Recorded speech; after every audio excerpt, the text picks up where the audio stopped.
Well, with the financial crisis hopefully behind us, investors are taking on a new mindset. In the past, they flocked to the safety of bonds and bond funds as investments, maybe leaving more volatile investments such as stocks alone. But that is changing.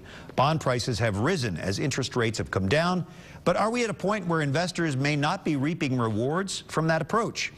In this morning's U.S. Bank Economic 360, Jeff Crumpleman, U.S. Bank Senior Portfolio Manager, joins us with some insight. Good to have you back, Jeff. Good morning. Great to be here. Thank you. Let's start with interest rates. What have they been doing?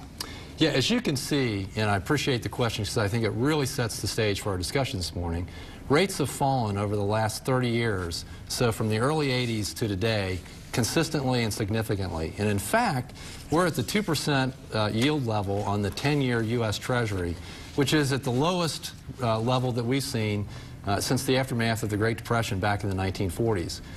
Now, they've fallen more recently over the last 5 years for the reasons that you just cited. The housing bubble and the desire of the Fed to keep rates low, to reignite this economy. And the rate decline has been exaggerated by the European debt crisis, which indeed has led investors to flee those international bond markets and come home to the U.S., which is perceived as more safe. So tie these interest rates in with the bonds and bonds investments. Yeah, absolutely. And I think this is probably something that we should probably write down, put on a sticky note, and stick it on our refrigerator. The linkage is very easy, simple. When yields fall, the prices of bonds rise. And so that's why bond investors are so happy over the last 10 or 30 years. As the yields have fallen significantly, they've made a lot of money. But on the opposite end, when yields rise, the price of those bonds fall. So at record low levels of interest rates, we probably want to ask ourselves, what happens to the prices of those bonds if yields indeed go up? And we do have some illustrations of that might help our audience to really get perspective on that. All right, so given this relationship, what do you suggest we keep in mind? I think a couple things. First, I would say that know the difference between owning an individual bond or a bond fund.